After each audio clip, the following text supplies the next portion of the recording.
In zones 5 and 6, one mistake can cost you your entire garden. A late frost in May and all of that hard work gone overnight. These regions offer some of the most beautiful summers imaginable, but the window for success is tight. Today we're going to walk you through how to succeed in those climate zones.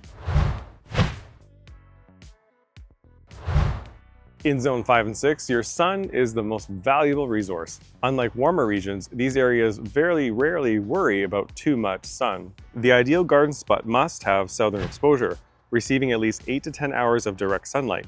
This isn't just for plants, it's for warming the ground. The one vital piece of information for these zones is the difference between air temperature and soil temperature. Just because the air in April feels warm doesn't mean that the ground is quite ready yet. And this is where, unfortunately, most beginners go wrong. If a heat-loving plant is put into soil that is still below 15 degrees or 60 Fahrenheit, the roots can go into shock and stay stunted for the rest of the season. The easiest way around this?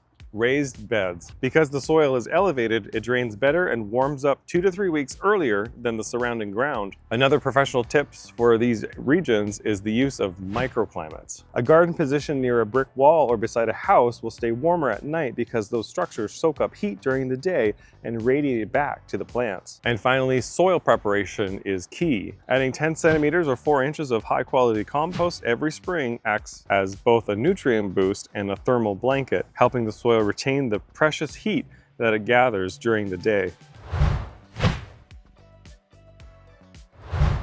In these zones, timing is everything. And here is a month-by-month breakdown of how the season actually flows.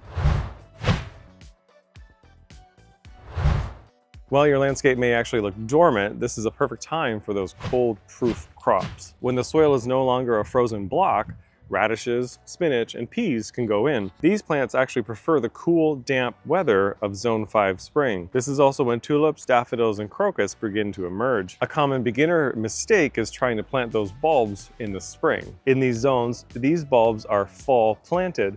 They require the deep freeze of a Zone 5 or Zone 6 winter to trigger their bloom in the spring. That means if they weren't buried in October, they won't appear in April.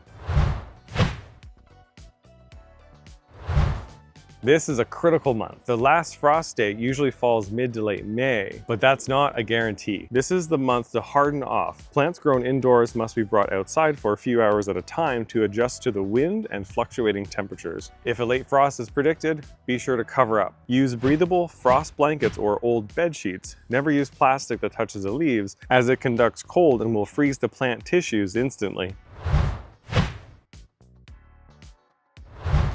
Once nights stay consistently above 10 degrees Celsius or 50 degrees Fahrenheit, the heat lovers like tomatoes, peppers, and zucchini can finally be planted. For flowers, this is the window for zinnias, sunflowers, and marigolds. Now is the time to plant dahlias, gladiolas, and cannas. Because the season in these zones is so short, many successful gardeners pre-start these bulbs in pots indoors in April so they have a head start before they hit the garden in June. The days are long and temperatures can hit up to 32 degrees or 90 degrees Fahrenheit. This is the time for consistent watering and heavy mulching to keep the roots cool during the few months of true heat. As nights cool down, the summer crops start to slow their growth. This is when the next round of fall planted bulbs, like tulips, daffodils, is placed for the following spring. It is also time to plant garlic, which requires the freezing winter of these zones to develop its cloves. In these zones, the garden is put to bed by adding a layer of mulch or leaves over the beds to protect the soil organisms from deep freezes of January. If you ever felt like gardening here is just guessing, you're not alone. That's why this channel exists, to help you garden better. This community is built on providing you with practical, straightforward advice, saving you time and money for your gardening needs.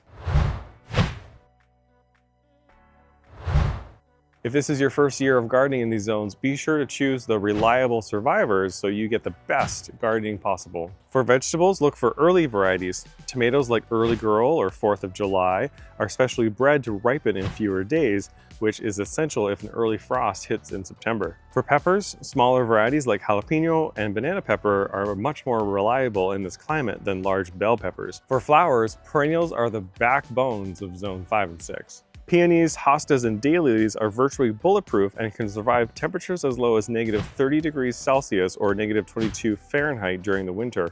If dahlias are grown, remember that in these zones, the tubers must be dug up in November and stored in a cool, dry place indoors, or the winter freeze will kill them. To get even more value out of the season, consider season extenders like cold frames. These are simple structures with a clear lid that acts as an unheated greenhouse. Using a cold frame can allow for harvesting spinach in March or keeping kale alive until Thanksgiving, effectively adding 2 months to the growing season. If you're missing seeds or tools, be sure to click the link below to visit our online store. We are proud to have one of the biggest seed selections in Canada. Gardening in Zone 5 and 6 is a fast-paced, challenging, but rewarding gardening experience. Are you growing in Zone 5 or 6? What are you excited to grow? Be sure to let us know in the comments below. We'd love to hear it. If you like this video, be sure to give us a thumbs up so we can grow our channel and keep giving you great gardening advice every week.